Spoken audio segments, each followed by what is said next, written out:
Hello, both sides of the conversation family. We welcome you to this virtual space crafted especially for you. My name is Jada Curry, and I'm both sides of the conversation's marketing director and graphics design specialist. I want to take some time to ground us all as a community into this space we are about to open up in, so let's go through our community standards. Both sides of the conversation is providing a safe and honest space for open conversation, so we ask that you all be respectful of that. We also ask that you be respectful of each panelist, host, and participant. We do encourage healthy debates and conversations. Don't personalize anything with anyone. This includes name-calling, bullying, trolling, or shaming. This will not be allowed or tolerated. Your perspective is yours. It is not a prescription. You do not have to agree, but show respect. These community standards apply to all of our live shows and any virtual spaces that we hold on social media, including YouTube, Facebook, Twitter, or Instagram. We want to make sure that we are caring for each other as a community. This is our priority in all of our endeavors as both sides of the conversation. With that being said, I hope you enjoyed today's show and continue to stay in touch with us via YouTube, Facebook, Twitter, Instagram, or all of them. All right, thank you for listening and see you soon.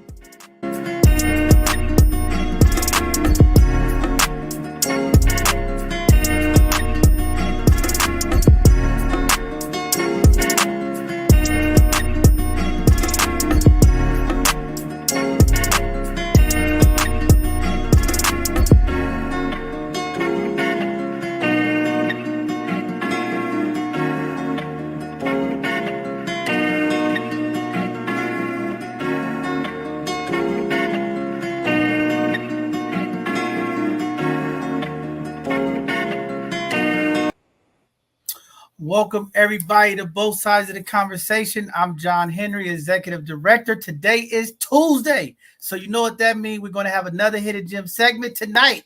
I got co-hosts with me. Tony is back. I got Sakai here. Welcome you two.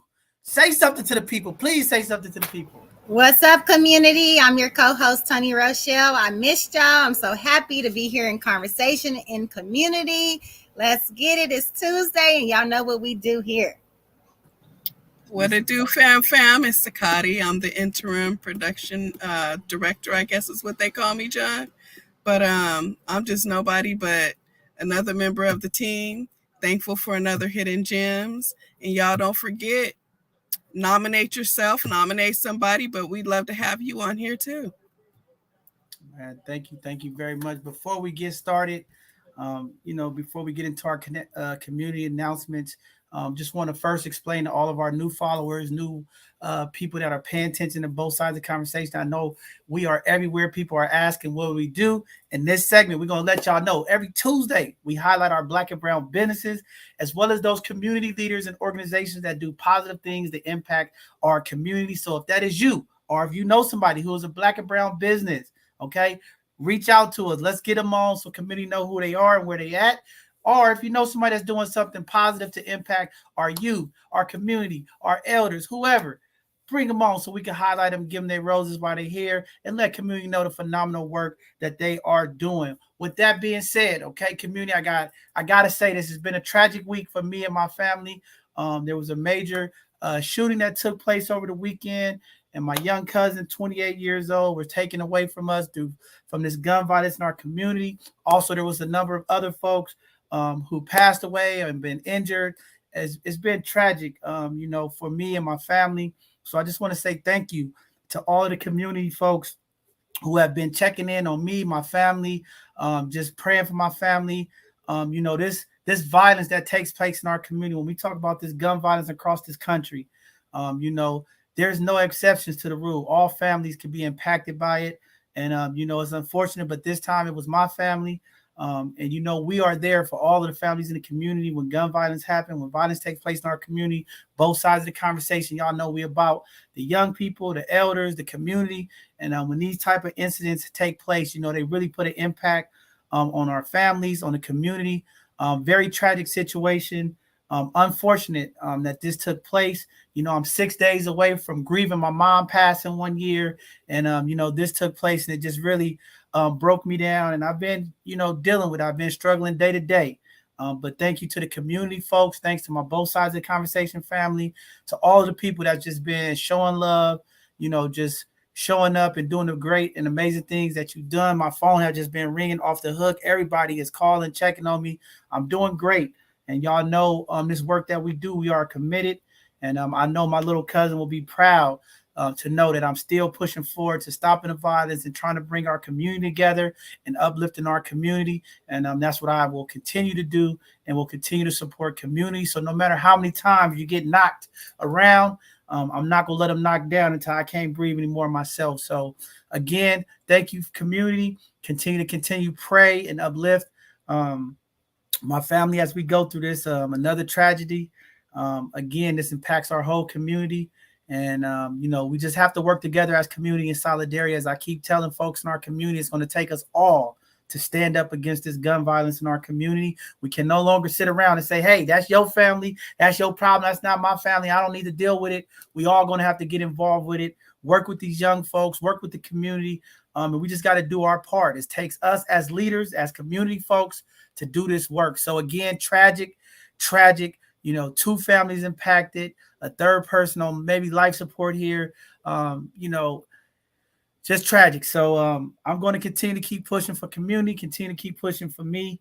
And, we just going to keep doing the work that we do here to stop the violence, prevent the violence, and try to engage with those in the community who are, going through things and struggling and a number of things that cause folks to do the things that they're doing. And we're going to work to do our conflict management courses, and we're going to start building out some stuff.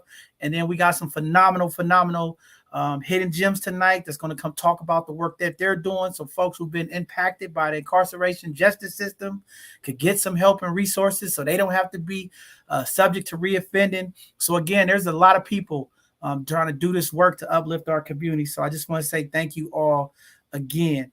But with that being said, we have to move on. Today, as you all know, and all week, it's been a heat wave across California, across the states. It's been just crazy heat. And community, do your part. I know they've been sending out emergency alerts that they're going to be doing rolling blackouts here because of the electrical grid that's being impacted with these temperatures. We've had temperatures across the state, some of the highest temperatures today of 122, 123 degrees in certain parts of Southern California in the desert. So again, people, do your part. Again, we are in a drought as well. So this heat is not helping us here with the water usage. So please, community, do your part to try to save and conserve as much water as you can. Less showers, less car washes, less sprinkling water on the grass to help out our water shortage here in for California. So continue to do your part if you can.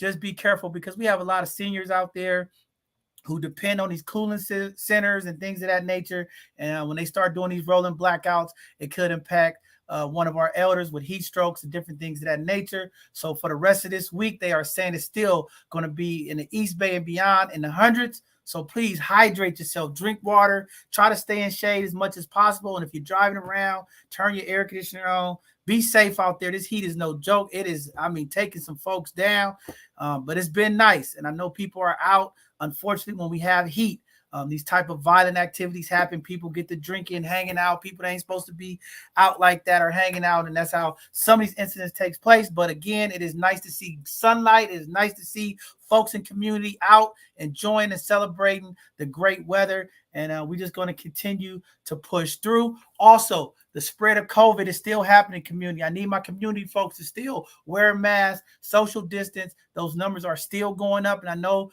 we hear from the news outlets that it's gone and there's no more support for COVID, but it is still passing through our community. A number of folks that I know have been impacted by that COVID. So again, please do your part. Wear a mask, safe distance, and be careful. Also, there's been a large spread of this monkeypox. It is still going around. Now they call it an MPX.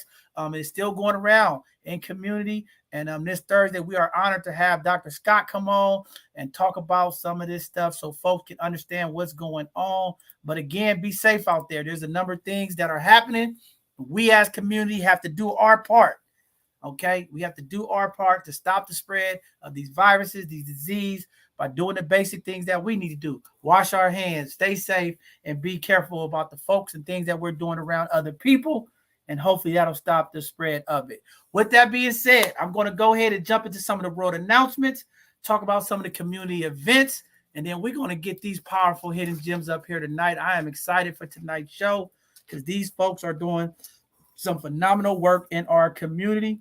And I am excited to share space with them again as they are coming back. The Time Done family, man, this is deep. So I hope y'all all hang on because it's going to be some phenomenal folks you're going to hear from tonight. But with that being said, Bank of America is now offering new mortgage loan programs.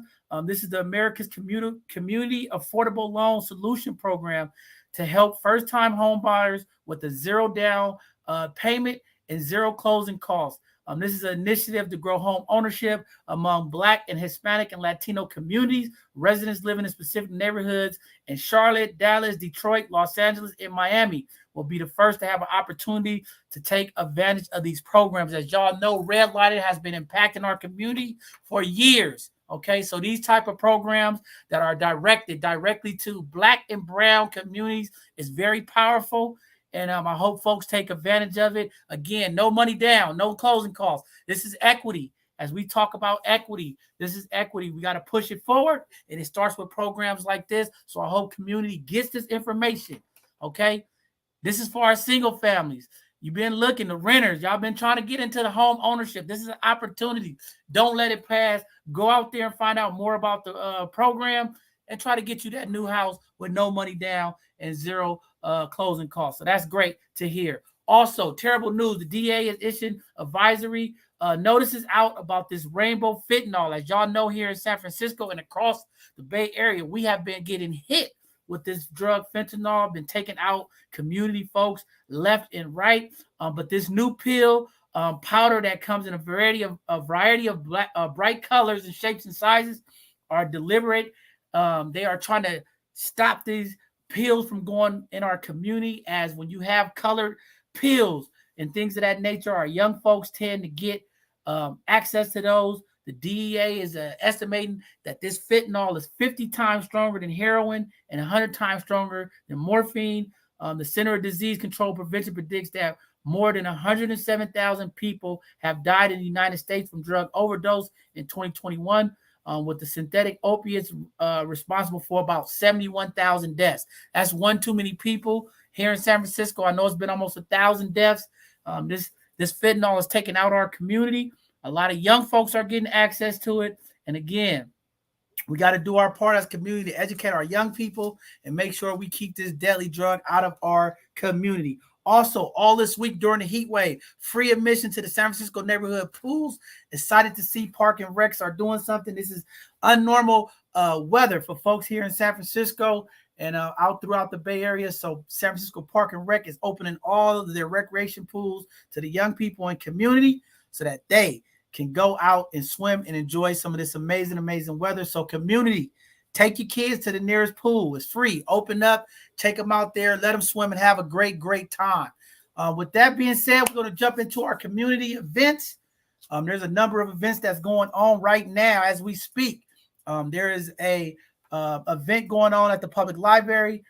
They are trying to tackle and deal with the issue of police profiling, driving while Black or driving while other, as they are trying to do some data and research from community about what's going on in our communities with these traffic stops.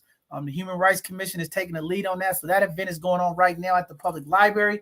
And they're going to have one more event coming up on the 20th at the Bayview Opera House. This is an opportunity for community to get out and talk about what's going on and this profiling that's going on with police and the folks in our community. So please get involved. We'll be sharing the information. There is a survey that is going out for community folks to talk about your experience in traffic stops in San Francisco. Please fill that information out so that we can have a better idea of how our community has been impacted by traffic stops in this city. Also, the Boogaloo Remote Strutting and Rapping Workshop is taking place Wednesday, September the 7th, the 14th, 21st, and 28th from 4 p.m. to 9 p.m. at the Bayview Opera House, 4705 3rd Street. If you know how to strut, you know, a lot of people out there now do them dances. They're going to be teaching this. They're going to be putting a whole workshop together, utilizing the space to do art and things of that nature. So if that's you, you want to learn how to strut and do some rapping workshops and things of that nature, please look at the information up there and get to the Bayview Opera House on those dates so you can find out more information. Also, the 15th annual Abundant Life Health Ministry Network is having their health community virtual event, which is taking place September the 10th from 9 a.m. to 12 p.m. There is a registration link that is up on the screen. Please use that link to sign up if you want to be a part of that event. Also, the San Francisco Community Cleanup is happening Saturday, September the 10th from 10 a.m. to 1 p.m. They're going to be in the Kenny Alley Stairway at 4949 Mission Street, across from the Safeway. For more information, please reach out to my brother Maurice Rivers or call 415-769-5115 if you want to be a part of that. Also, the Fillmore Jazz Ambassadors are having an event Saturday, September the 10th from 1 p.m. to 4 p.m. at the African American Arts and Culture Complex in the Fillmore at 762 Fulton Street. Please, if you want to be a part of that event, reach out, go check out. It should be some phenomenal jazz artwork and things that's going on. I think they're going to have some bands as well that's going to be playing. Should be a great, great event. Also, the 2022 OMI Mid-Autumn Festival is taking place. It is free to the public Sunday, September the 11th, 2 p.m. to 4 p.m. It's going to be happening at 650 Capitol Avenue in San Francisco, California. Also, the 23rd annual UCAN HBCU Historic Black College Recruitment Fair is taking place Monday, September the 12th, 4 p.m. to 7 p.m. It's going to be happening at San Francisco City Hall on the at the front steps. I believe this is happening. There's a registration, invite a Brit. That information is up on the screen. If you are a parent whose kid is getting ready to go to college, you might want to take them to this event, see if they're convinced they want to go to a HBCU. Great, great event. Also, the San Francisco African American Reparation Advisory Committee policy is happening Monday, September 12th at 5:30 p.m. If you would like to be a part of this and understand what's going on with reparations in this city, the link is on there. Check out what's going on with the San Francisco Reparations Committee. Also, the Bayview Safety and Swimming Splash is happening. 8-week session starting September 12th through November 4th. San Francisco Recreation and Parks Department is going to be at the Martin Luther King Jr. Pool, 5701 3rd Street. If you have young folks that want to be a part of this, learn how to swim, please have them come up, sign up. It's an 8-week sessions going on starting on September the 12th. Also, Educate the Black Child 2022's Professional Development Series is happening Wednesday, September the 14th. For more information, click on the link that's on the screen. Looking forward to getting more and more of this Black professional development going on in our community. And I know there's a lot of folks trying to recruit Black and brown teachers to come in our community to work with our youth. Also, the Bayview Street Talk is addressing the historical transportation neglect in San Francisco and the Bayview. They are having that on Wednesday, September the 14th and Friday, September the 16th from 5 p.m. to 6:30 p.m. They're going to be doing the outreach at 4622 3rd Street. You must RSVP by the Bayview Streets. The link is up there on the screen. Please check it out if you want to be a part of getting transportation in our community. As you'll know, a lot of the community lines have been disconnected or no longer running in some of our community neighborhoods, and they're trying to look at ways to get shuttles and different things back to get some of our elders and community folks throughout the city. With that being said, we have the Jazz in the Garden event that's going on. It's free to public Sunday, September the 18th from 12 p.m. to 3 p.m. It's at the Brotherhood Mini Park next to 319 Head Street in San Francisco. Great event. Check it out. My brother Maurice Rivers and the OMI folks are putting these events together. They should be great. Also, the OMI roller skate party. I know y'all been waiting for it. It is coming back Saturday, September the 24th from 12 p.m. to 3 p.m. It's going to be at 289 Falonia Street between Absorbent and Capitol. Call Maurice Rivers at 729-3658 for more information. I think it's going to be another great, great event. Also, the Taste of Excelsior is coming back. Family food, local music, and arts is happening also on Saturday, September 24th from 12 p.m. And Ortega Avenue on 201 Ocean. Should be a great event. Check it out if you want to see some good food. And they always throw a little great shindig for the community. Also, the Harlem of the West, San Francisco Fillmore Jazz Era, 1940s and 1950s photography exhibit is happening September the 24th, 3 p.m. to 6 p.m. They're going to have some special jazz guests as well for that event. As you can see, the city is having a number of events, and thank the folks who are putting these events together. Also, the Quality of Life Festival and Advocacy Day is happening September 22nd and 24th at 2500 Independence Ave, Washington, D.C. For more information, please reach this website, standingforequality.com. Equity is going to be a great event. Check them out. They are doing some stuff that they're doing before they get ready to take folks to D.C. So please check them out and check out the work that they're doing. The PCAN presents the Blue Ribbon Car Show. It's happening Saturday, September 24th, 10 a.m. to 2 p.m., 727 Nelson Rising Lane, San Francisco, California. Please go to the Eventbrite link. You have to register if you want to be a part of that event. And lastly, the 2023 second annual kindergarten kit is happening. Get a box of educational enrichment support from the African American early educators. They are doing some phenomenal work. There's a link up there on the screen if you would like to get a box with that information in it. And also the San Francisco Smart Money Coaching, free confidential financial guidance is happening for anyone living and receiving services in San Francisco. If you'd like to schedule an appointment, call the number that you see on the screen to get set up. Financial wellness is very important in our community, and we definitely need to make sure that everybody's educated and have the right resources and support to build generational wealth. With that being said, some of our both sides of the conversation information, we are still in search of volunteers and folks to help support the work that we are doing to impact community. Again, we got to tackle this gun violence. We got to tackle a number of issues that's impacting our community, the unhoused, a number of things. So if that is you have it in your heart, you want to give back, you want to do something, you want to help, please reach out to us or go to our website at www.bsotc.org, or you can reach us at info@bsotc.org. Send your information, your resume over, and somebody will reach out to support you. Also, if you want to support financially, you could do it.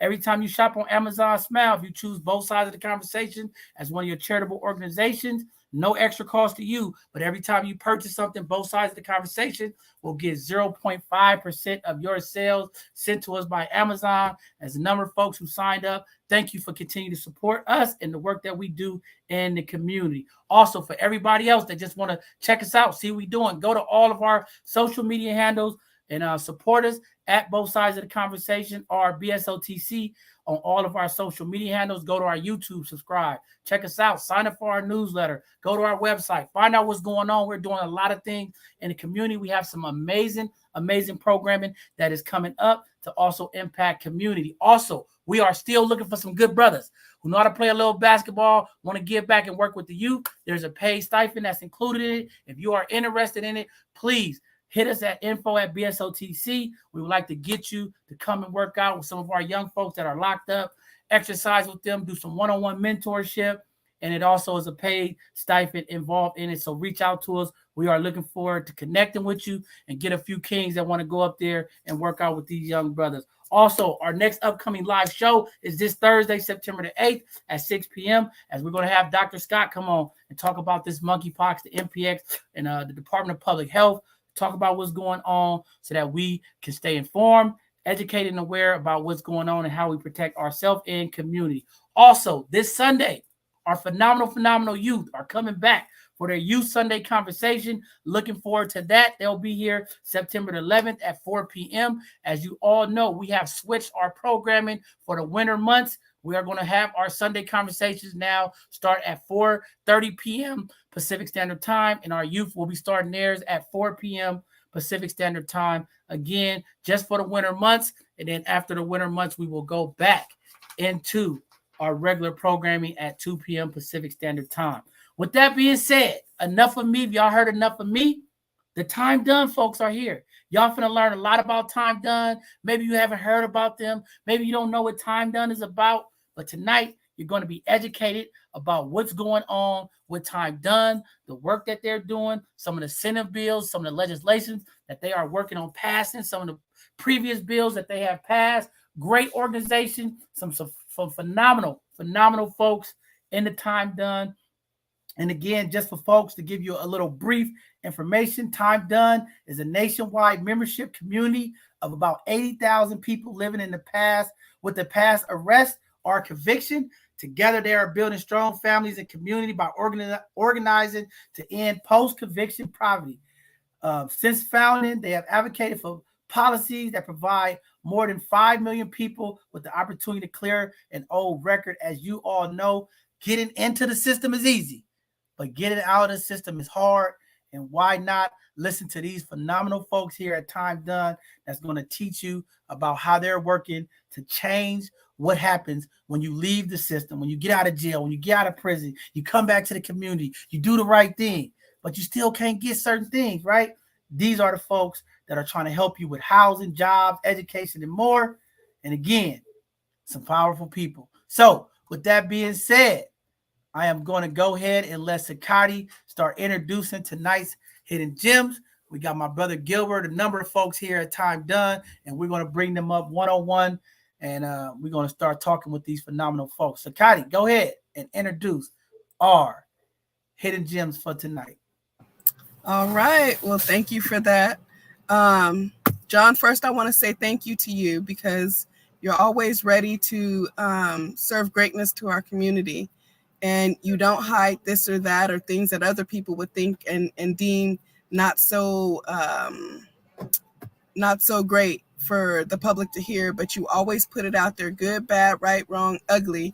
You give really, truly both sides of the conversation. So first, let me say thank you to you for that. So now I would like to introduce, these are my brothers and sisters from another mister. I'll start with first Gilbert. That's my bruh. Gilbert, please introduce yourself to the community because he can do it better than I could ever. Hey, what's going on, family? First, giving a big shout out to John Henry for holding this dope space with so many dope people, and to my sister Sakati for pulling us into this amazing conversation. It's necessary and timely conversation, you know. I always say I'm just a crack baby that found my way, you know. Gilbert Johnson out of South Central Los Angeles, and I'm the California Time Done manager. And also great to be here with you too, Tony. No doubt. I'll leave it at Awesome that. sauce. Yeah. And so the next person I would like to introduce would be my brother Rock. His first name is Philip, but we call him Rock. Go on ahead and introduce yourself, brother, to the people. Got to unmute yourself, King. There we go. Can you guys hear me now? Yes, sir. Thank you guys for definitely having us out here to hear both sides of the conversation, talk about the work that we're doing. So again, I go by Rock. I'm out of South Central LA, and I'm the Time Done Southern Chapter Coordinator.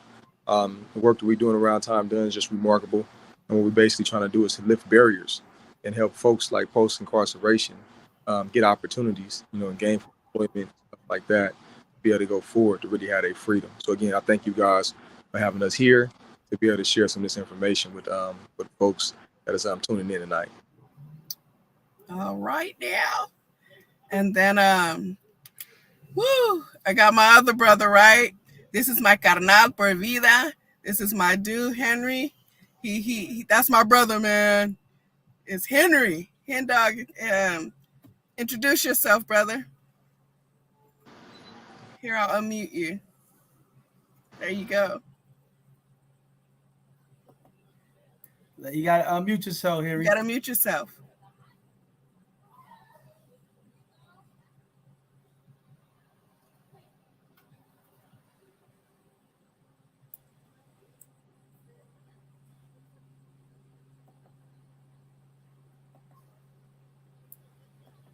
Hit the mic, Henry. Go ahead. You got to hit the mic. All right, go ahead and fix it. We'll come back to you. Try to hit the mic. We'll come back and get you. Go ahead. Hit the next person, Sakati. Oh, there you go. There you go.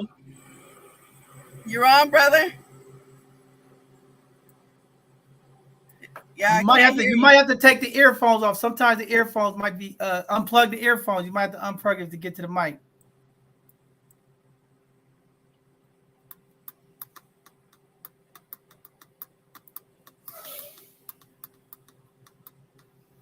All right, we let them figure it out. We'll bring up the next person. Go ahead. We'll bring up the Okay. next person. So I got a new little brother in town. He go by the name of Ben. This brother here is ferocious. He's the very newest member of Time Done, and I'm proud of this brother right here because he's getting things going already, and he only been here 5 minutes. Introduce yourself, Ben. Hey, what's up, everybody? I'm Ben Amador out of Stockton, California, Central Valley. I'm the chapter coordinator for the very new established chapter, Stockton chapter. And like Sakati said, I'm excited to get here and get things done, get things moving, and get things established out here in Stockton. Yee. All right now. And then I would like to also introduce Tina Chris. This is my sister. She's a firecracker. They don't be ready for her. They don't even know that she's a secret weapon. Tina Chris. Hey, can you guys hear me fine? Yes. Yes. Okay, good. Hello everyone. I am part of Time Done. I am the Northern California chapter in Sacramento. I'm based in Sacramento.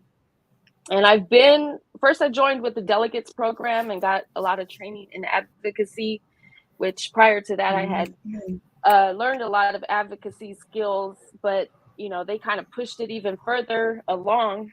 And after going through the delegates program, I was able to become a chapter coordinator, which was a blessing because I enjoyed this work. But what started my journey in this whole situation, I guess you can call it, was that the people that I knew were incarcerated. They had done a lot of prison time. Somebody that I grew up with is still in prison, has been in there for 25 years already, and he suffers from a brain tumor. And he wasn't getting the support, the medical.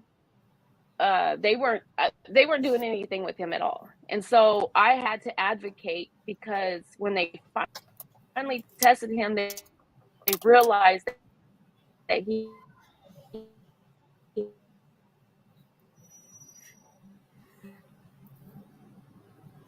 had a tumor the size, how the doctor put it, was the size of a candy bar.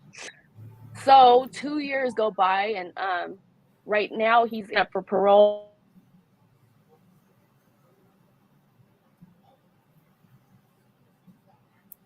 Well, I think she broke up. Yeah. We have to get her back up. Okay. You want to introduce the next person? Yes. We're trying to get her. She broke up. Go ahead. So next, I would like to introduce the big bruh out of Fresno. He's the undercover. He's the quiet storm. That's what I'm gonna call him, because he come through like he ain't about to do nothing, but he the quiet storm. I would like to introduce my brother Aaron Foster. Hello, everybody. Thanks for having me. Thanks for the good intro. This is my loud voice. I'm very outspoken. Don't let it fool you. I'm the chapter coordinator for the Central Valley, Fresno. I got into the work because I see the impact that being incarcerated has on not only my loved ones, but a host of my friends. I want to be a part of changing policies. We've been fighting this thing since Prop 47 was the first thing that I jumped on board with. And I just want to see things change. So I'm also the program manager for gun violence reduction strategy in Fresno as well. So it's twofold. We can end gun violence and give our people who made not great decisions another chance. So that's why I'm standing 10 toes down for Time Done with a big period and a T afterwards. That's right. That's right. We'll try to get you back up here, Henry. Let's see if we can get Henry back up here. Try to unmute yourself, Henry. Let's see if we can get you up. Hey, what's up? What's up? How we doing? Okay, we can hear you now. Finally, the gods, the reception gods are finally working in our favor. How's everybody doing? We're doing good. We blessed tonight, brother. We got y'all here. What's up? Tell them a little about yourself, brother. What's up? My name is Henry. I'm formerly incarcerated. I spent half my life inside, and also grew up in the '90s, and was shot at 16, and Grew up with a very broken spirit, from having my father not be there in my life, and growing up, with stepfathers and stuff that were abusive, and you develop all this anger, all this trauma that the school system doesn't give a damn about, yet alone any other system alone. Having to dodge CPS because that's what they're doing. They're kidnapping our kids, and these schools are basically setting up our kids to get suspended and expelled because they don't want to deal with them. And not knowing now that the most troubled, the most violent, the most disruptive youngsters are the most hurt, are the ones that are seeking the desperate need for support. And when they get rejected from home, they get rejected from the school systems and all these other areas, they become outlaws.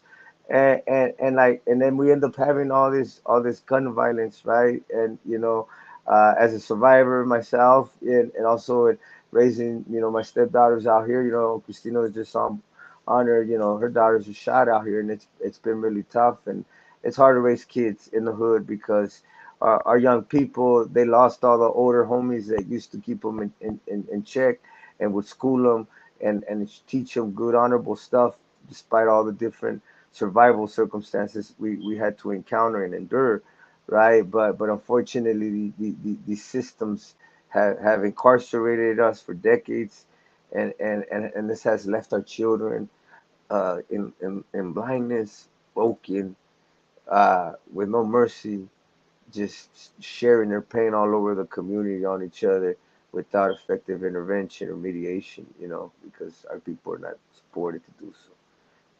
They're isolated, they're lost, and broken by the system of oppression. So I stand here as a partner in this fight, and trying to heal our communities and helping to someday maybe even be free. Even after we get off of parole, because we're not free. We have over 40,000, you know, barriers, legal barriers that they have over us, from not being able to buy housing, from not being able to practice certain practices and licensing, and layers of discrimination that fuse people to be unhoused, for people to be like, man, you know what? I have put this system. I'm tired, and they give up. And now you have a ruthless community because it's grieving the pain of oppression, of enslavement, yeah, and historical trauma. And so, I'm here to do my part in serving my God, and hopefully bringing about some healing in these areas of struggle and pain that we encounter every day out here. So thank you. My name is Sandra. Man, thank you very much. Very powerful, powerful stuff. I mean, that's what it's really all about. That's why this conversation is so important. There's a number of folks in the community who don't understand the impact of someone's being incarcerated, coming back into the community. They always don't understand the barriers, the challenges, some of the things that are faced, why folks reoffend when you can't get opportunities.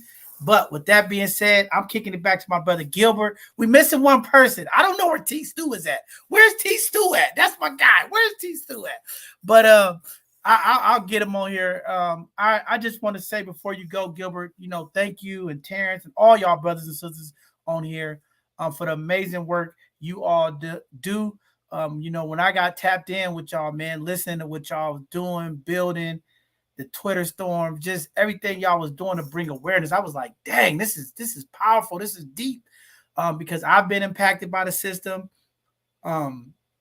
So many times people do their time. And I remember Gilbert specifically saying is like, we want people to, like, when they get done with their time and they get out, it's like a credit card, man, and go away. And that just caught my ear. It was like, yeah, you did your time. And man, so, just want to say shout out to you, Gilbert, and the work that you all are doing.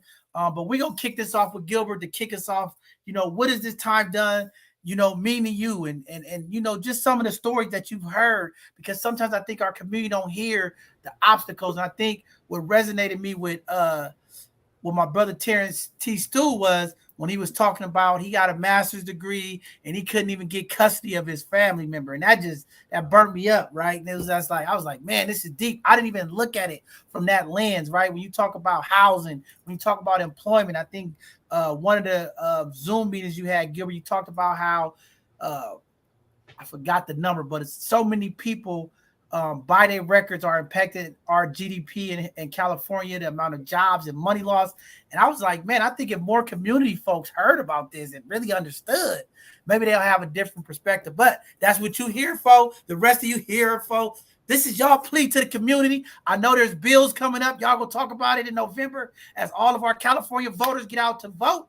This is the time. We're coming up close. We want to make sure that they know. So when they go to the ballots, they know what they're voting on and how it impacts not only you all, but the community of folks who've been impacted by this justice system. So with that being said, go ahead, Brother Gilbert, kick it off and educate these people in our community.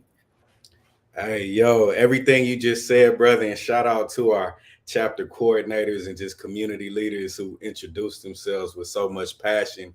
I was trying to do the short version, but folks went in and it kind of gave context to what Time Done is all about. It's a movement for the people that's led by the people. And when I say the people, it's the people that have been historically most impacted.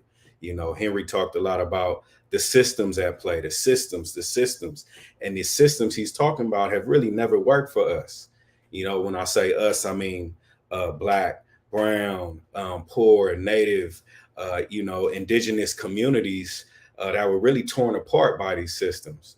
And when you look at, like, I put our social media pages, and so did Ben, when you look at some of the numbers and how California has invested trillions of dollars since the 80s and the prison boom took off, and now they're investing in prisons 7 times more than we're investing in education, then there's an issue there. There's something wrong there.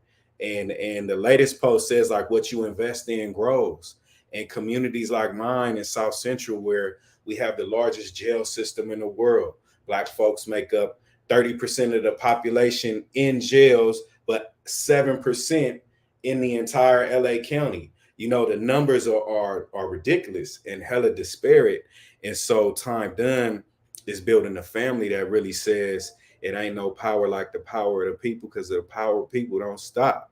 And we not going to stop. We won't stop. The system tried to stop us, but they couldn't stop us because we too resilient. We too strong. We standing on the heels of decades and decades of our ancestors fighting for freedom. And we damn sure ain't going to give up now. And so I think, just real quick, like, Time Done gives people hope. It gives me hope. I got felonies that I still can't even get a legal firearm for. So I'm still, like, I'm gonna protect my house. I grew up in a Black Panther, Black nationalist. Everybody had guns, so it was a thing to do. And it's only for protection. That's the thing. Like, a lot of us have been released and have been out for decades. I'm talking about 30, 40 years, but are still being treated as if we were those old convictions, or we're still committing those old mistakes, and we're just not anymore. Look, everybody here, executive directors and program managers and running whole organizations, and yeah, we all got felonies. We might have popped somebody back in the day, but we are not those mistakes. And that's what Time Done is really all about. And so I'll relinquish the mic there. I could keep going. I'm really passionate about this. I mean, my mama was a smoker in prison. My uncles was locked up. I ended up there, and we changing the game. Man, very powerful stuff. I think that's what people in the community needs to hear. People do make mistakes. I always say it on this platform. We believe in second chances, man. I've seen so many success stories. Yes, there are people who get out, reoffend, things happen.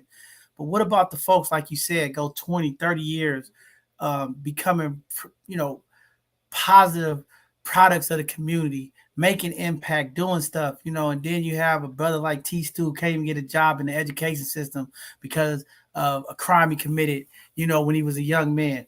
And, it disheartened me because you look at the school system, you look at what's going on. If we had a positive brother like T. Stu in the schools, you know what I'm saying? A Black man, we always hear about it's not enough Black men teaching in our schools.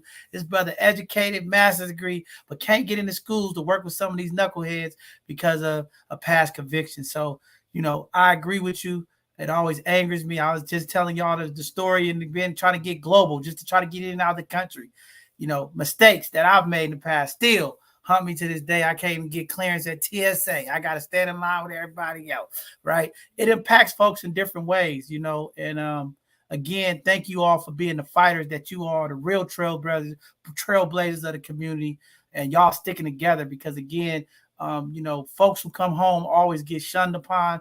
You know, the old saying of people being locked up and coming back should get a second chance, but we know that don't work. You come back home and folks treat you worse than they did before you went in. So I just want to pass the mic around to some of the folks, you know, and just talk about y'all experiences, you know, the areas that y'all on, how people could connect y'all, getting people that maybe there's some people listening, Mike shaking their head right now saying, hey, man, I'm going through this right now. You know, let them know about Time Done, some of the advocacy work that you all are doing to help them get the stuff off their record, get expungements, things of that nature. Talk about the Senate bill. I'm just going to open up the floor and y'all can go ahead and let's run this thing.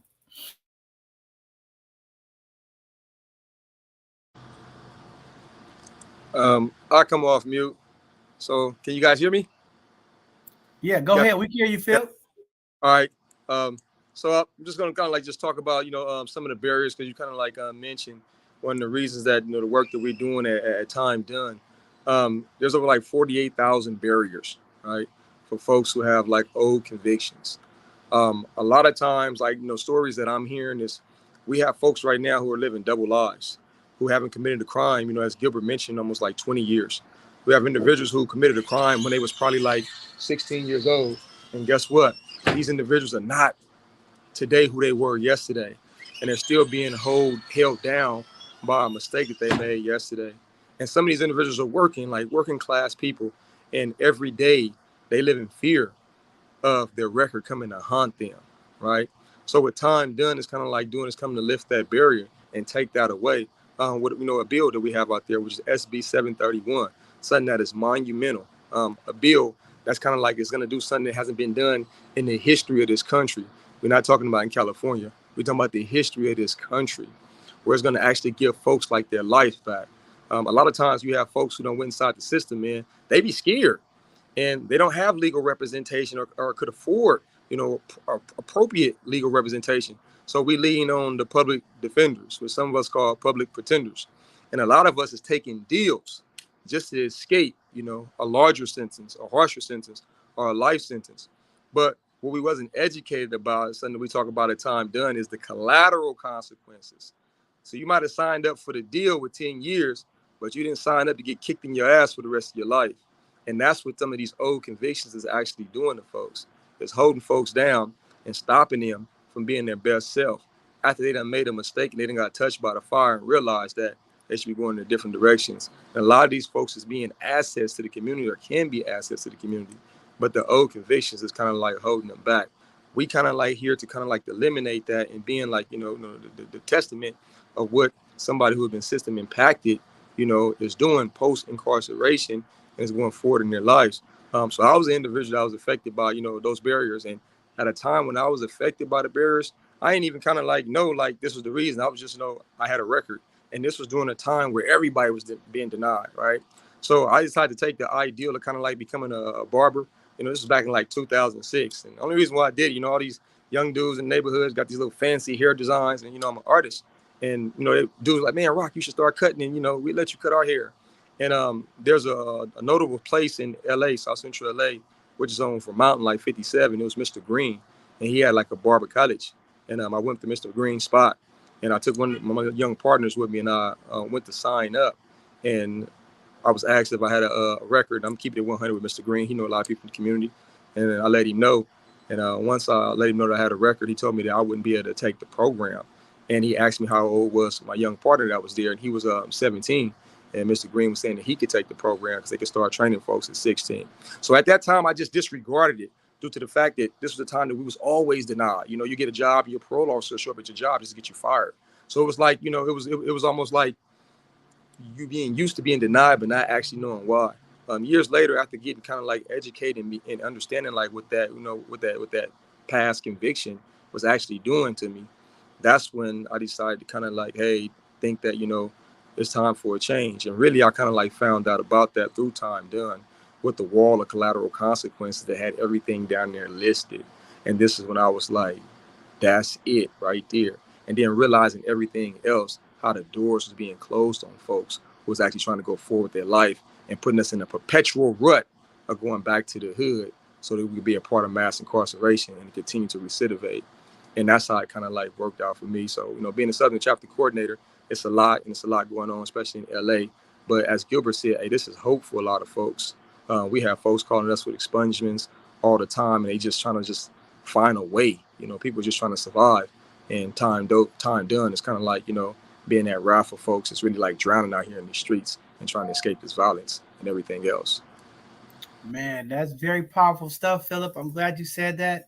In the early 80s and 90s, so many folks were being railroaded, with those public pretenders. We call them public pretenders up here. They pretend to defend, okay? But no, definitely that is very real, man. And people to this day are still getting railroaded. They having folks take plea deals, and then, like you said, they don't really go into those effects of all the other stuff within the deal that sometimes get on people's records that they can't get off. Very terrible stuff. I know there's a lot of reform happening, trying to change it because of time done. So again, thank you, kings and queens, for the amazing work you're doing, fighting for the voiceless. But go ahead, if anybody else want to jump in there, Ben, talk about what's going on down there in Stockton. I know there's a lot of stuff happening in Stockton, and how you doing down there in the impact, brother? Oh, we're doing good. We're doing good. We're starting our first event on September 11th.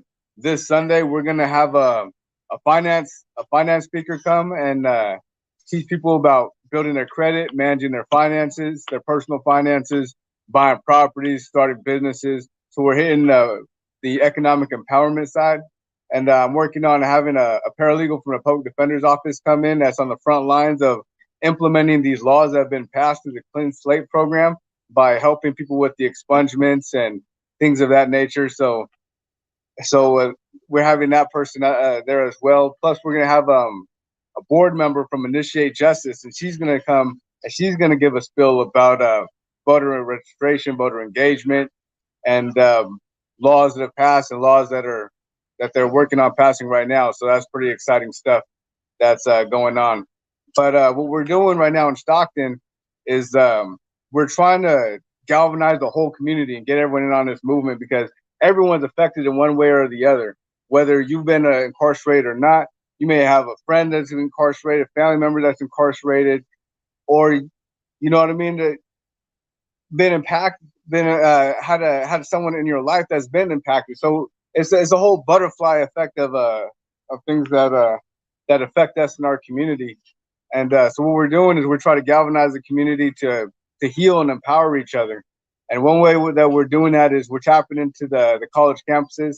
And we're working on setting up student body clubs in San Joaquin Delta College, at UOP University. We're going to be reaching out to Humphreys University so we could tap into the student-led organizing and get them in on the effort to help us change these laws as well, to get more boots on the ground. Wow, dope stuff. I know Stockton, I was reading an article, a lot of high, folks who've been in prison going down there. I know a lot of folks from Oakland getting moved up to Stockton, a lot of folks coming from Fresno. So I know y'all getting a real influx of folks down there. But again, it's very important. The work that you all doing is very impactful. And I hope folks know that this is so important. That's why you guys coming here tonight is a blessing. Because again, I know it's somebody out there that's gonna say, man, I need to connect with them. I've been out for a while or whatever and need that support. So thank you all again. I think also, John, what a lot of people, more often than not, people are getting tired of the poverty pimp type community-based organizations where they're getting all this funding to do things like what Time Done is doing, but the funding's not going where it should go. It's actually gone elsewhere, and the community doesn't see anything, any changes, any programs, anything. And I always get the question, well, why are you with Time Done? And I challenge them back. If you feel like you can find another organization that has a membership platform and that is giving the membership perks that Time Done is giving, without charging you, call me. I've already did the research. You know our research, John. Call me. There's not another organization that has an economic empowerment platform like Time Done has, where they're offering you somebody like, King J. Morrison. He was once a dope dealer and he is now a real estate mogul. He offers once a month on Time Done's platform. He comes through as he partners with Time Done and he teaches real estate home ownership to people who are formerly incarcerated, how from A to Z, the ins and outs, and what you should be looking for, where the predatory loans come from, so forth and so on. Getting a class from him is no less than $1,500, and you're getting it free with Time Done. They also partner with Honest Jobs, and sorry, not sorry, Honest Jobs is the place to go. Honest Jobs has vetted for Time Done thousands of employers who are truly hiring formerly incarcerated people. Now, you be inside the penitentiary and you got Bobo Nim, Lil Pat Nim. They tell you about all the jobs that's going to hire you when you get out, and you find out that those people they don't hire formerly incarcerated people. So you basically spent your wheels for nothing. Well, by the time you get out here and you mess with Time Done, you become a member. They're not asking you to do nothing but become a member. Partner with them. You become a member and you're tuned in with Honest Jobs. I went on there myself, John. I've seen several jobs that are 6 figures. I've seen several jobs that offer 70 to 80,000 a year. I've seen several jobs offering 50 to 80,000. I've seen all kinds of jobs from your very low to your very high. So it's meeting everyone's needs. And again, you can bring a horse to the water, but you can't force them to drink. So who would not want to tap in with an organization that's going even further than that? That they even have lawyers on staff, not on staff, but that they've partnered with, that are giving you free consultations and free background checks. Nobody's doing that. A free consultation, John, with a background check, so you already know what you're up against. Nobody else is doing that. And if they are doing it, you got to come on one day in the week and hope that you meet the number or not outnumbered. Oh, we can't help you today. And there's not another organization that's helping you get your credit together, because I don't know about nobody, but folks looking at your FICO.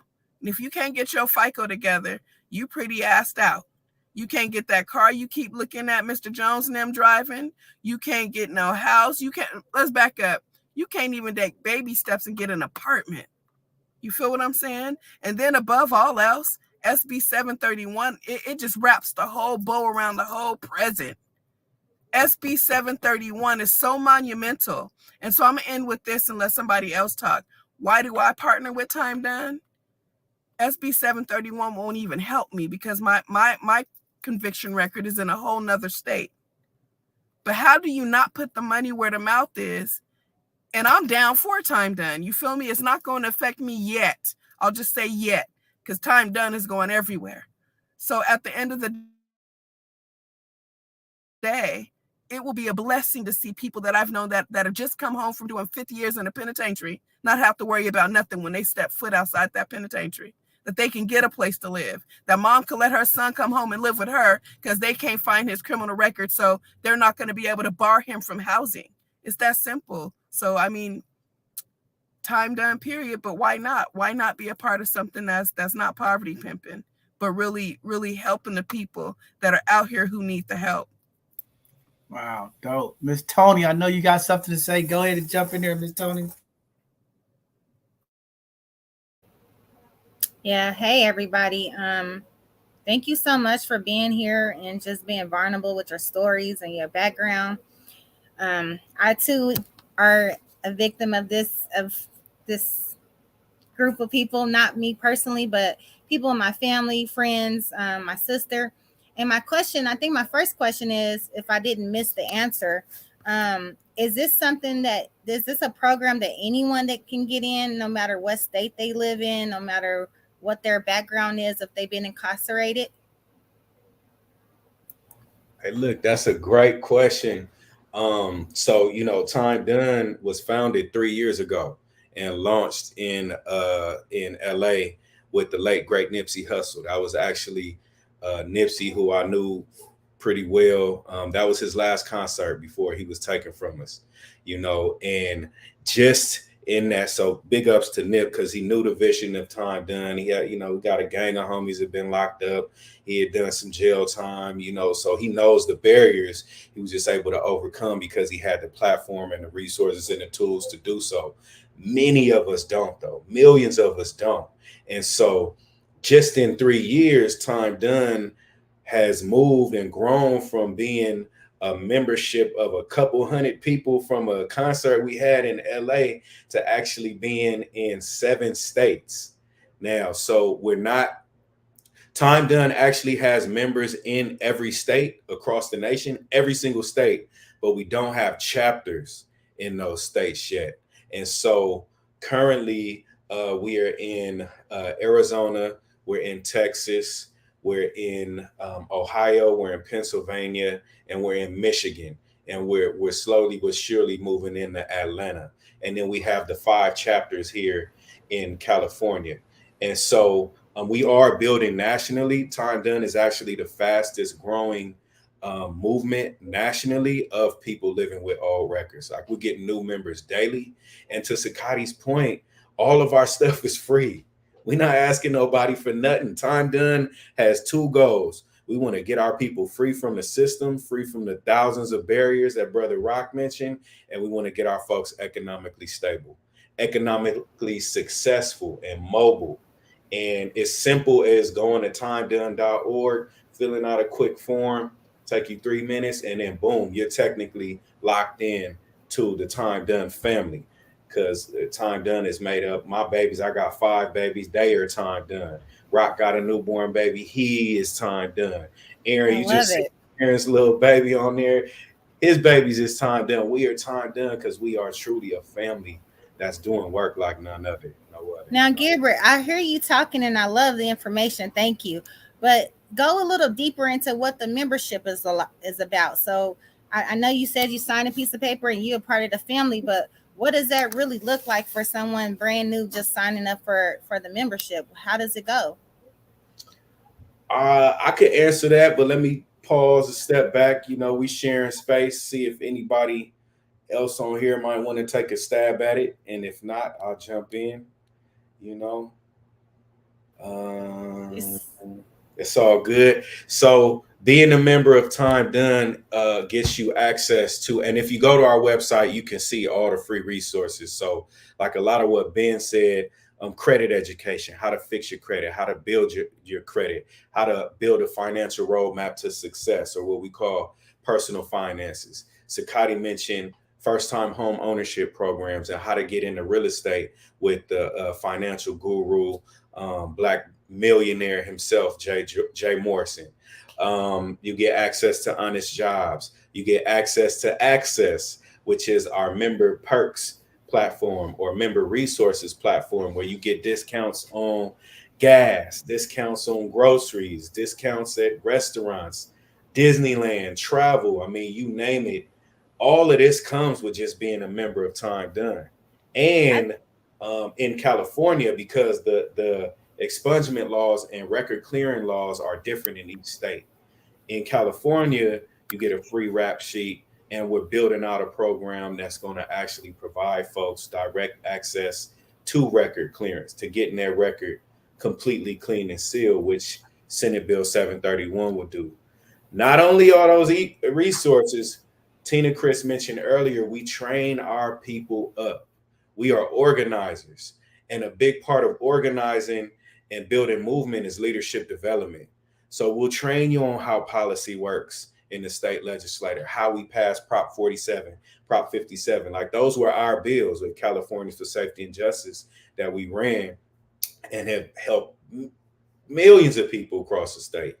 But you also, like, how to conduct how to tell your story in front of a mayor, in front of the governor, in front of your city council member, how to organize digitally, like how to build up your own platform. Like, it's so much. I could keep going about what Time Done does, but signing up for Time Done, you get access to everything I just mentioned off the rip, just off the screen. I mean, I'm not saying I want to be a part of this group, but it's a lot of perks and benefits. This is beautiful. Now, let me ask you, I got 2 more questions that's really burning. The first question is, now when you join this organization, what if it's someone, do you guys go off of like how long you were in prison, or like, you know, is it someone that can be helped if they were only in there for like 2 years versus somebody that was in there for like 15 years? No. No. Not That's at great. all. Anybody? Yeah, I It has think that nothing to do with prison. nothing. If you've been arrested, period, you're Okay. part of Time Done. If you related to somebody that's arrested and it affects you, you've been affected by the system in any kind of way, you qualify. Oh, okay. I missed that piece. I love that. So my other question is, you kind of answered it, but like, what if there's somebody that's actually incarcerated, but they're trying to get out and they need the help, and they're like successfully thriving while they're in house, but they just don't have the resources and the capabilities of trying to talk to people to get them out. Did that question make sense? Feel like I can say something to that effect real quick. Each of us have skills as coming in here as Time Done members, as Time Done organizers, you know, chapter leads. We all have certain areas that we also have dealt with or we deal with.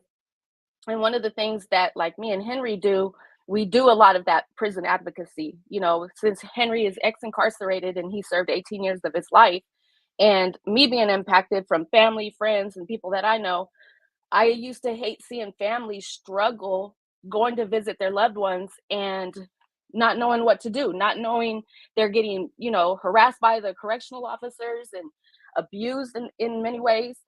And I wanted to learn, trying to save my friend, as I was trying to say earlier, I wanted to learn the whole system of how the prison works, you know, who is up at the top and how the medical area, you know, works and all of that. So there's a lot of things that I've learned, and I've learned the main thing about Time Done is advocacy. You know, you have to give families, people, advocacy tools to be able to use to go out and help somebody that's incarcerated, that's in prison.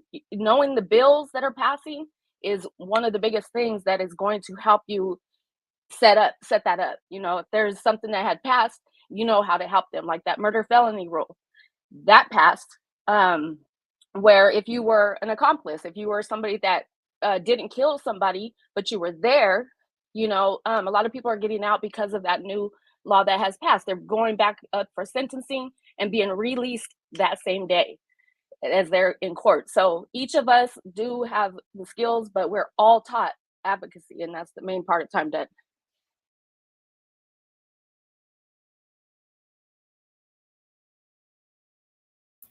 That's dope. That's dope. You know, one of the things that I wanted to also ask, I know Gilbert got kicked off there. You know, Power outage. Power outage. The blackout got him. Got him. One of the things that, you know, Gilbert talked a little bit about, you know, when we talk about the probation, parole, you know, how they also impact, you know, like you said, if they come to your job or they come into your house, or maybe you renting out a space, you know, how is Time Done affecting those, you know, policies when it comes around how probation and parole engages with individuals? You know, is there any impact that Time Done is doing with that? Because I know that's a big challenge for a lot of folks. I've heard folks say because the parole came to their house 5, 6, 7 times from an apartment they was renting out, the landlord don't want to rent to them anymore, or you know, they pulled up to them on a job, and because, you know, it's a distraction to the organization or the places that they work, they get laid off. Is there any fight or anything that Time Done is doing in that type of work when it comes with dealing with, you know, post incarceration? Well, I would go ahead. go ahead. I would say that not directly, it's more indirectly. Time Done is a resource center. So there's a lot of people that we're involved with, and we do the connections. We connect them with people that can help them in that, area. The work that Henry and I do, we work with a lot of community members that are involved, people getting kicked out, and, we've got a whole network of people that we can go to and bring about, people will stand out there in groups and advocate for the person that's getting kicked out, with signs, with just threats of the law that they're supposed to abide by. Just having that knowledge, and we are trained with the knowledge, but we also have the resources. They have us actually go and share everything, every resource that we have in our community, so that if people come to us and ask us, we can kind of look up those resources together, and find out, who does certain areas of, topic that you're speaking of. Wow, very powerful. I've been to a number of the Time Done events. You all organized well. I remember coming to LA, being invited down with some of the legislators and folks who put those bills together to help impact you all, the way you all organize, work together with victims and folks who've committed crimes is just amazing. A lot of times you don't get those type of individuals to work with each other, and just to see the way you all work and have humility and compassion is very powerful. And y'all are making some moves. But Sakati, go ahead. I see you got your hand up. Go ahead. Oh, no. I was sitting here listening, but since you did call on me, one thing that I do appreciate about each chapter coordinator, they all have some sort of resource that they can offer to people who are coming home inside or what have you, folks who are homeless, folks who are just having a hard time, like you said, with probation and parole. I think one of the greatest things that is happening is that laws have changed in the recent past that stop a lot of the harassment that parole and probation officers do.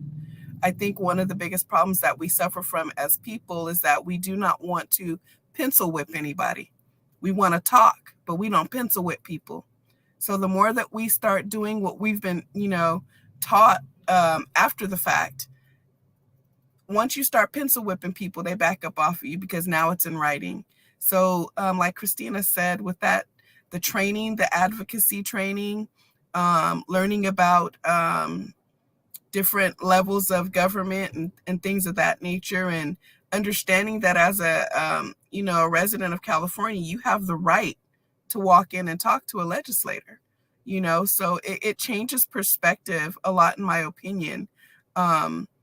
It's phenomenal how they chose each individual person based on what they come with and what they can teach to people. It's amazing. Wow, very powerful stuff. And then Tina and Chris, I want you to talk about this sunset bill that just passed, what it looks like if the governor signs it, and then some of the stuff that you all want to talk about on the ballot in November, and just really break it down, why folks should vote yes or vote no, why, so that they understand, because I know the ballots are going to start rolling out. People are going to have to vote. And a lot of times, in the messaging and some of the political ads, sometimes that information can be confusing. So this is an opportunity for you all to talk about the bill and then talk about the sunset bill that just passed as well. Well, as far as the sunset bill, as you mentioned before earlier about the Twitter storms, that was the main topic that we were fighting for. We were pushing, we were advocating, we were going hard at the sunsets bill, which does give us all an opportunity to be economically stable and, change our lives because of all these restrictions that we have, being system impacted, having a record, affecting us, our families, and, people who did time. My mother, she got caught with a joint back in Reno, like 30 something years ago. And she tried to get a job with the school and they denied her, a janitorial job at that. They denied her, and it was because of this joint. That's changing. Sunsets is going to make sure that you know, the fact that it passed legislation was a huge success for us. And now that it's on the governor's desk, all he has to do is sign it. It goes into law. It goes into effect to where every person who has not been in trouble with the law, as long as you don't have no prison time, you know, that'll come later. Our folks that's been locked up in prison, they can still take the opportunity to get their records expunged. They just have to file the paperwork. But every person beginning in January will automatically have their records expunged. They ain't got to do nothing. So that's the beauty about sunsets. That's what we were advocating for, and that's I mean, it's big. That's huge. Just like Rock was saying earlier, that's something that goes down in history that's never been done before, and this is something that's just amazing. As far as we just had a chapter meeting not too long ago, just last week, and you know, we had Initiate Justice come out and speak to us about, you know, some of the bills that are in legislation that are going up. Bills that is going to affect, you know, who we choose that come on the board, like the board of supervisors, you know, those who deal with taxes, that oversees our taxes, that, you know, make it a fair accession or a fair wage of everybody, to where it's not like, you know, like in Sacramento, we all agreed to like a 1 penny raise on taxes, and then 5 years later, we were supposed to get it back. And then we agreed to another penny raise, which is going towards schools and towards youth. But they, you know, obviously not giving us our stuff back. They lied to us. But that controls, you know, the taxes of where we're paying. You know, everybody else in California might be at 8%. We could, or 9-10%, and we could be 2 pennies higher than that. And that really does affect you, you know, buying big stuff. But you know, it's what's going on right now. November 8th is the election. October, I'm trying to remember what he said. I think October 8th, you have to have your ballots in. If you're doing it by mail, vote by mail. Or if you register, you have to register by October 8th. But, you know, it's very important, because this is what controls your city. All these people that you are voting for is going to have control over what you do in your own city. You know, everything from education to the sheriff's department, you know, the board. I mean, just everything. So it's really important that people do vote.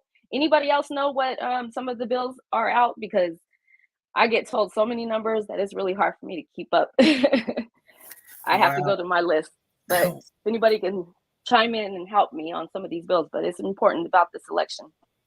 Wow. I mean, very important stuff. I mean, you know, being incarcerated, doing your time, trying to get back in the community, trying to be with your family.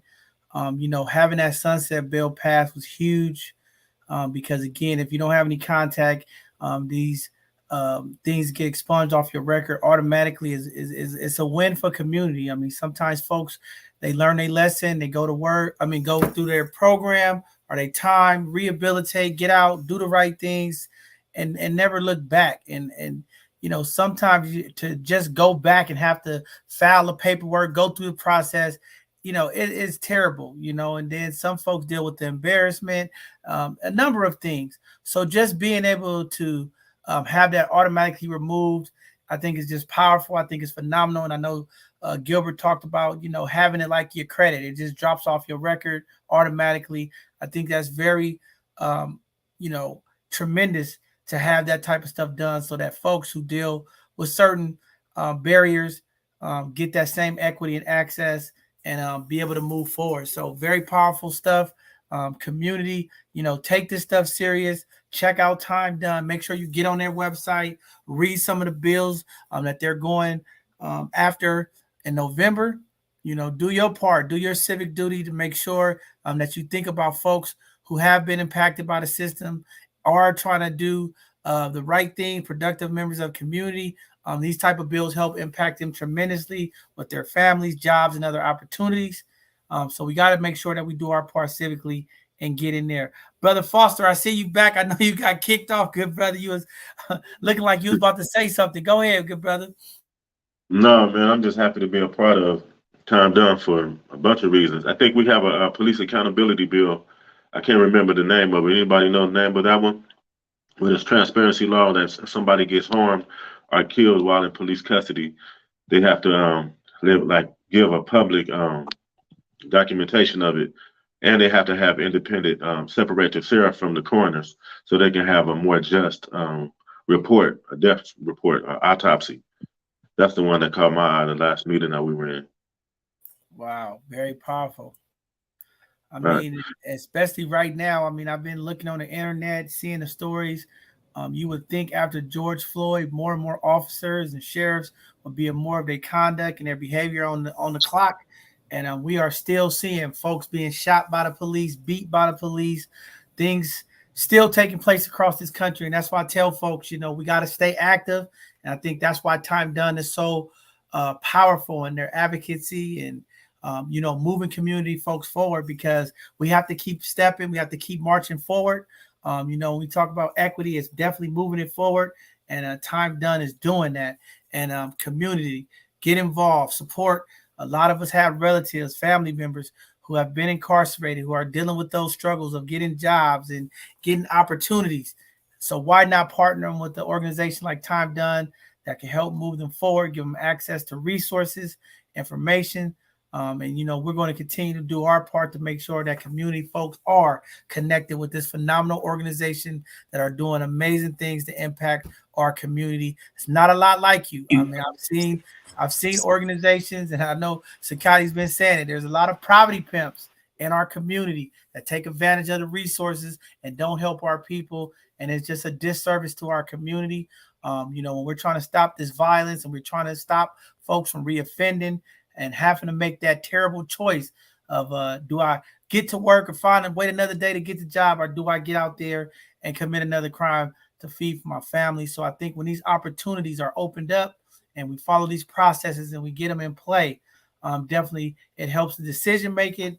It helps the transparency of process through the development. So I just think it's powerful stuff, and I think this is something that we all need to consider, to think about. Check their website out, look at the different Senate bills that's going to be in play this November, so that we can do our part to help those folks that are trying their best to get back to become normal, productive citizens and have the same access and equity that we all have. So very powerful stuff. But do anybody else want to jump in there, brother Ben, or anybody want to add anything else that we might have missed tonight? I think that before we leave, I think that we should let everybody know that with our financial literacy, the jewel of it is they showed everybody how to fix their own credit. So you don't have to pay people to fix your credit, and you be so educated that you can help people in your family fix their credit as well. That's one of my favorite points, or the resources that Time Done offers. I'm really proud of it. And everybody, if you can join us and learn about this advocacy, learn about the legislation, it's really important. We just try to push another bill that would end slave labor in prisons.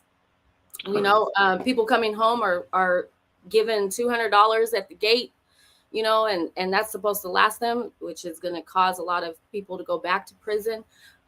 We've been pushing to raise that amount, to $2,000, $3,000 or whatever. But even the slave labor, stopping that, because people can, in their working, all this, money that they're providing to all these, businesses, commercialized businesses, they're making tons and tons of money off of it. And, people coming home, they should have something to bring back to their family.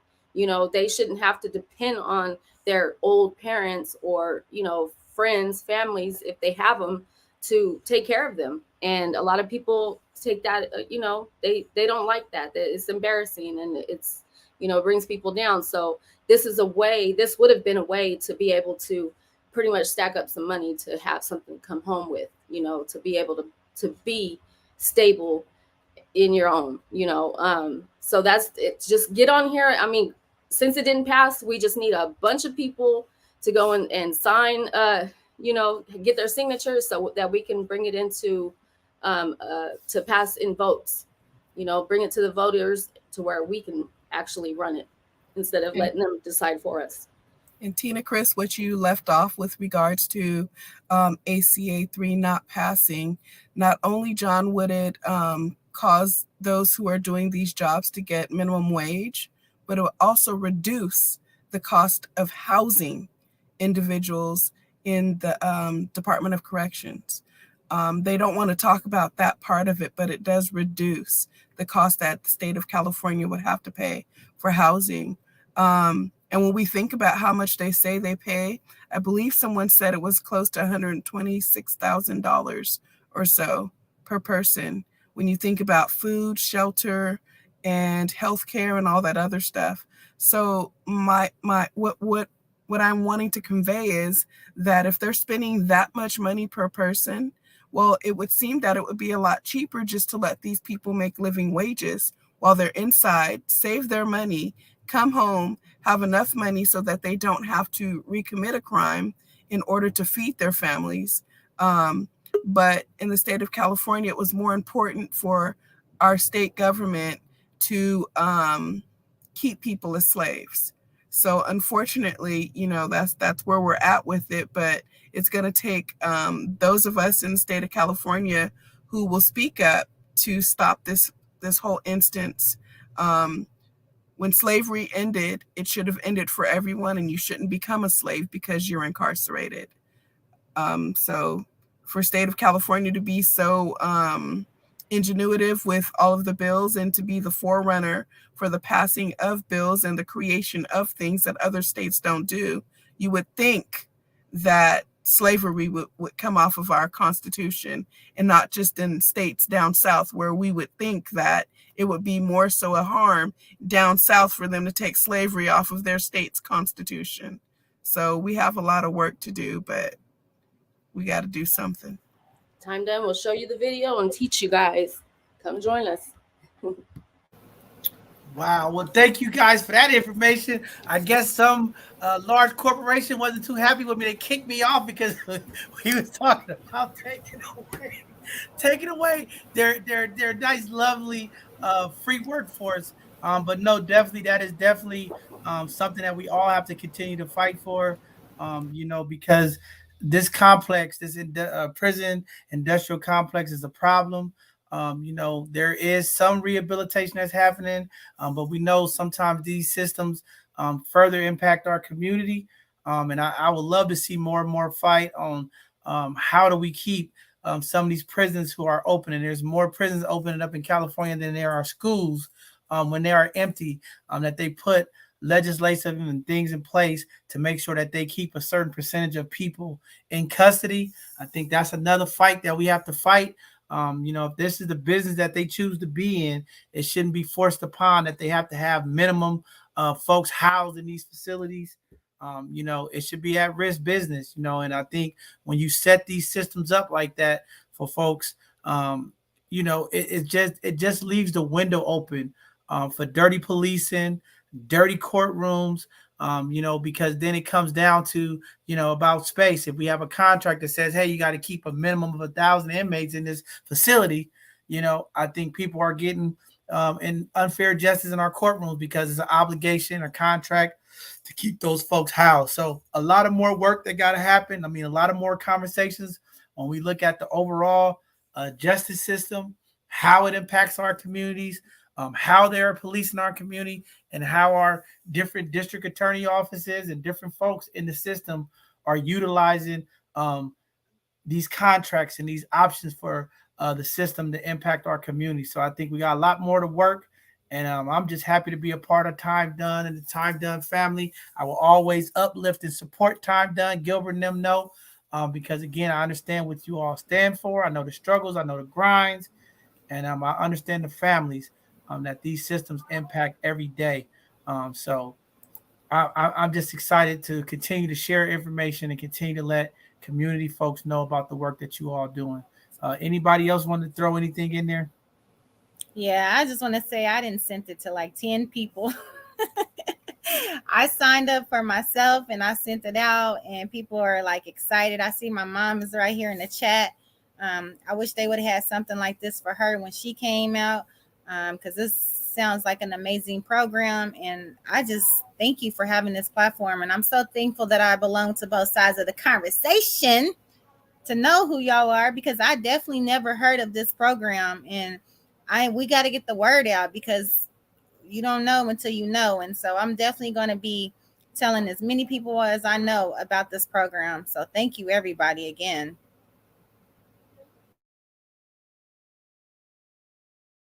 Definitely. Ben, did you want to say anything? Anytime we close out a show, I know we're having power outages, rolling power outages. We lost a few of our folks that started off with us, but that's just how it goes. We just keep pushing through this, and we'll find other ways to connect here in the future. I would like to definitely invite the Time Done family to come back, a week before the election, to come and talk to community, to make sure that SB 731 is uplifted, and folks in the community, when they go to those voter booths, they're going to remember. So I want to do that as close as we can, and I'll make sure Sakati reach out to you all, as well as Gilbert and Terrence them, just to make sure that all of the bills that you all are pushing forward for community, to get back on here to educate folks as we get closer to that November 8th date. Ben, you wanted to say something before we leave? Yeah, I'll say something. I just wanted to say that for anyone that's wondering, Time Done truly is for anyone, regardless of what your story is, your background, or your struggles. With me personally, I'm not going to get too deep into my story, but just personally, I grew up in gangs. I was sentenced to 10 years in prison. Most of my friends were already doing life or dead, you know what I mean? And I came home, I came home, got my life together, went to college, got into union trades. Now I have a 6-figure construction career. I bought a house, got married, started a family, take care of my family. I'm working on starting my own business. So what my point in saying all that is, regardless of what level you're at, coming home from prison or coming or facing these struggles, this movement is truly for you, because even after all those personal successes in my own life, I'm still finding a lot of value in the Time Done in the Time Done organization. Because, for example, right when I first got in, because I'm a new chapter coordinator, but I'm also a new Time Done member. My first event was about a couple months ago, right? And like I said, regardless of what level you're at, Time Done has something for you. You have the member perks with the discounts nationwide. You have the credit building services. You have the personal finance services. You have the homeowner services.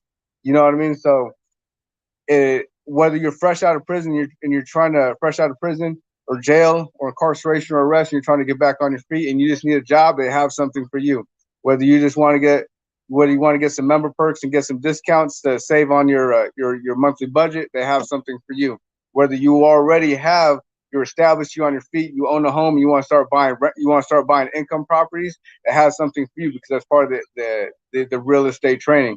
Or if you want to or if you already have all that, you want to start your own business, they have something for that too, because managing your finances to create a savings and to build your credit, that goes into securing more home loans to buy income properties, or to get the business loan to cover the startup costs for your new business. Or say, for example, this is for you if you yourself have been incarcerated, or even if you haven't. If you've been incarcerated, this is for you. If you support your friends and your family struggle that have been incarcerated or went through the justice system, this is for you. Even if you've never even been through the justice system, you don't have any friends or family that have been through it, but you relate to their struggle, and you cheer people on to face and overcome adversity, this is for you. Because we're all banding together, and we're all trying to overcome this system together. Regardless of whether it personally impacted you or not, it's a team effort. We are all system impacted, so don't get that twisted. We all struggle one way or another. Wow, powerful stuff, Ben. I hear the babies in the background. This is what the power of Time Done. The brother's home with his family. And again, this is why we need community folks who may have not been impacted to understand your humility, your capacity, your understanding when you go to the voter booth. These are the type of folks that you impact that get an opportunity to come home, do something great, support a family, be a positive product to our community, and be those voices. And I know the work that you all do, working with the young folks, talking to the people, and keeping them on the straight path, man. I mean, this is what it's all about. This is why I believe in this work. It do happen. Sometimes you just need folks, organizations, people who are doing those things and understand the struggles and what you've been through to help move you forward. So just proud of you, Ben. Keep doing what you're doing for the Stockton chapter. There's a lot of brothers and sisters coming home. There's a lot of folks moving down in that area that need the support. And we're going to continue to do our part to make sure that these folks, they know how to get in and how to support and how to get these resources and services so that we can have greater impact in our communities.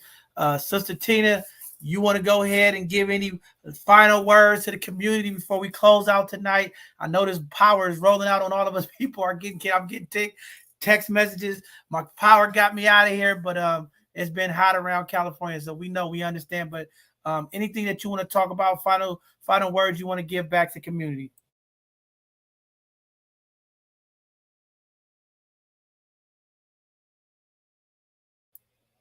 We might have lost Tina too, huh? The power is getting us all tonight. All right. Well, we'll try to see if she come back on before we close out. Sakati, you want to give any last final parting words to the community before we get out of here tonight? Time done, period. You either in or you getting lost. There's two places that I'd rather be. You either gonna be with time done or you're not. You're gonna either be with both sides of the conversation or you're not. But if you're not with both of them, you're really not doing much. Where else could you want to be where you're not celebrated, where your needs are not met? If it ain't making dollars, I was told it ain't making sense, right? So dollars antiquated to me is how my time is spent. So if my time being spent with time done means that people are getting freed from old convictions, laws are being changed that are draconian, that are holding our people back, I'm all for it. I'm all for a platform that's ready to hear what brown and black folks got to say, but not just from somebody else's side, hearing our voices. So, I mean, y'all, these are two of the best organizations in the state of California. No shucking, no driving. This is for real, for real. If you're going to spend your time linking with anybody, these are the two poverty pimp-less organizations in the state of California that you can spend your time with, give your heart to, and you will get a positive return. Don't sleep on them because, none of them are going anywhere. Don't get me wrong, but don't sleep on your blessing. I know y'all be praying for stuff. And when whomever you pray to shows you that these two organizations have what you're looking for and you bypass it, it's shame on you, not them too.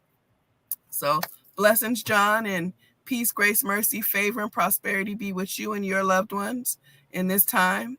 And thank you, brother, because you could have said, hey, I need to postpone this show because I got more going on with me. But you didn't. You put other people first, and that's what I love about your heart. You always put everyone else first. So blessings to you, King, for doing exactly what you do, hearing both sides of the conversation. And to you, Sister Tony, you have a great rest of your night. And it's nice to see you back on the show.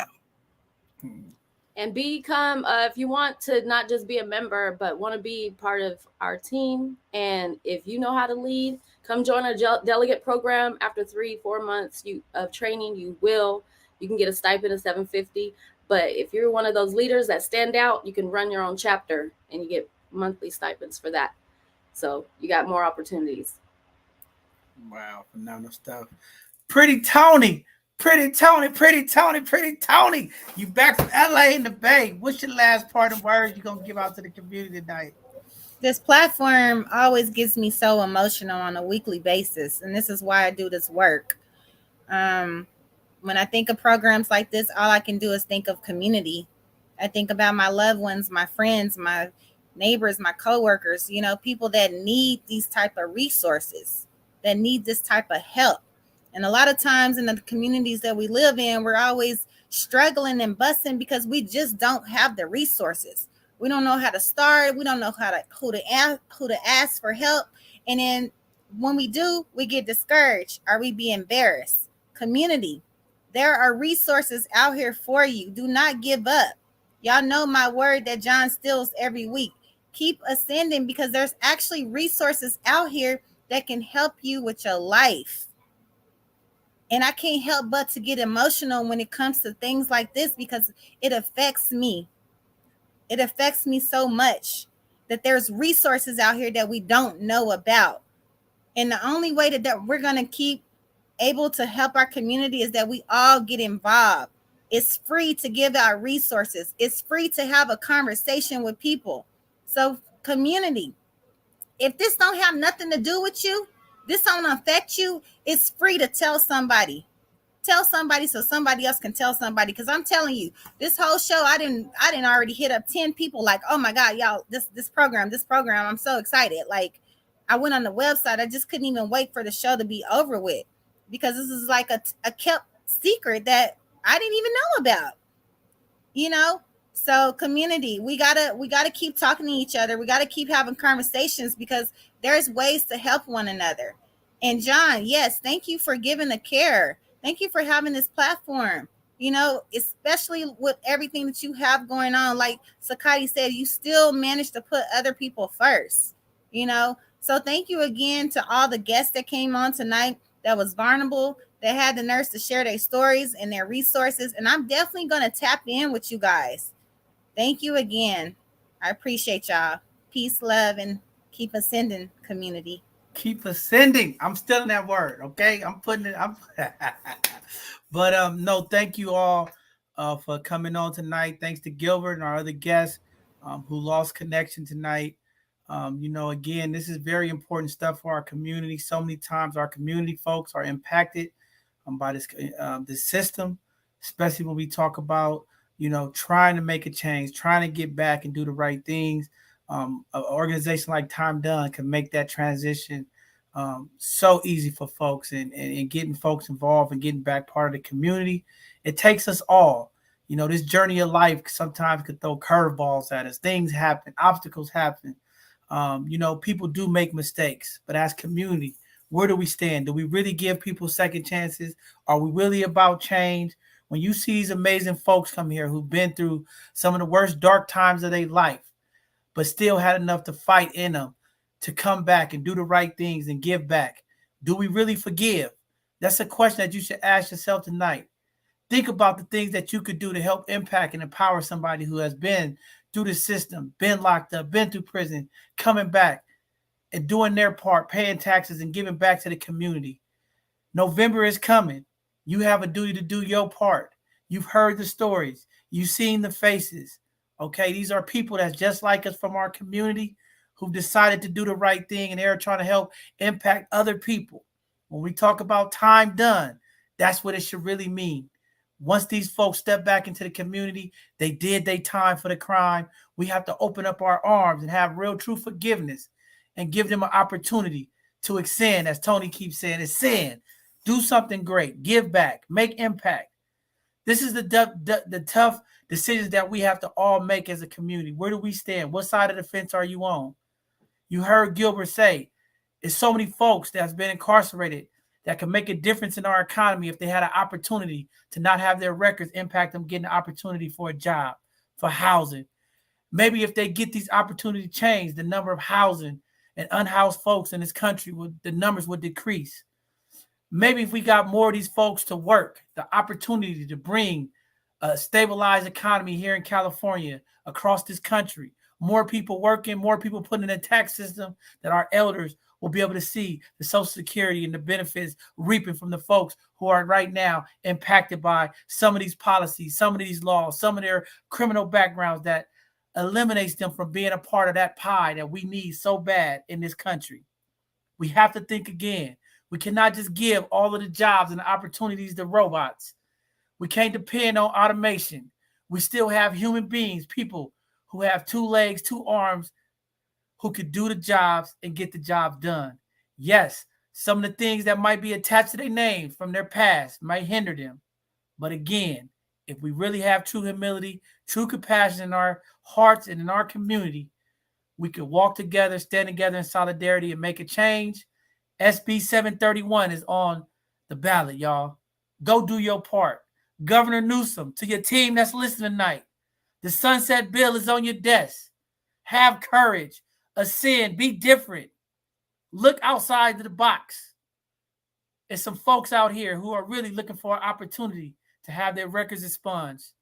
They want to get back to a normal life. They made some mistakes, but they deserve the right to have another prosperous life. Let's make the decisions, y'all. We have the power to change. Let's work together in solidarity. Let's continue to uplift everybody. Let's continue to rock with everybody. Let's continue to make sure that the good work that all of these folks are doing don't go unheard. With that being said, to the community, thank you for continuing to pray for my family, for all of the families who have been impacted by this tragic shooting this weekend, not only this weekend, but all the weekends, all of the families who are suffering from this gun violence in our community. Let's stand up together in solidarity, and let's end this violence in our community by working with our youth, working in solidarity, making sure that the resources, we're not private pimping in our community. We're making sure that the resources get to the young folks in the community so they don't have to pick up a gun, so they don't have to go out and rob, so they don't have to put the next family or the next family in the community impacted by a bad decision because they don't have the resources and they're out there making bad decisions just trying to survive. That is our job as leaders. That is our job as community organizations to make sure that we give the resources that we are supposed to put back into our community. They actually go to our community. That's what we're going to do. We're going to continue to lead by example when we talk about changing the narrative. Tonight is one of those nights that you heard a real narrative shift from the people, from the voices of individuals who have been impacted and still have enough love, compassion, and humility to share the information with the community. Again, we thank you all for tuning in and supporting us. We're looking forward to seeing you all for our next live show this Thursday, as we will continue to bring education, awareness, and information and resources to our community. That's our job. That's what we will continue to do here at both sides of the conversation. And for all you that want to hear from the youth, this Sunday, our youth is coming back. They're coming again. They're coming hard with great conversation. You want to ask the youth the question? You want to hear how they feel? Tune in this Sunday at 4 p.m. and hear from the both sides of the conversation youth as they talk about what it's like to be in a single family home versus being in a double family home. What are some of the challenges? What are some of the experiences? What are some of the things that they are feeling? Again, we're going to continue to uplift and promote mental health. As we know in our community, this thing that we call mental health is very real. So many of our communities are dealing with PTSD, dealing with trauma, dealing with anxiety, dealing with depression. The times we are in are very crucial. Our families are being hurt. Things are happening. For all of our mental health providers, open up your doors, open up your arms, welcome the people. Give them the treatment, give them the services that they need so that we can fix some of the problems that we deal with in our community that's under the label of mental health. With that being said, thank you all for tuning in tonight. We will see you all soon for our next show this Thursday. Have a blessed evening. Stay cool because it's hot. Drink plenty of water. Be safe out there and make sure you do your part to conserve water here in California. As each day it gets hotter, another day our water is getting shorter and shorter. We love you all. Thank you all. I appreciate the prayers. Continue to uplift my family as I will continue to uplift yours. I love you all. Have a good evening. See you all soon. Both sides of the conversation. We out.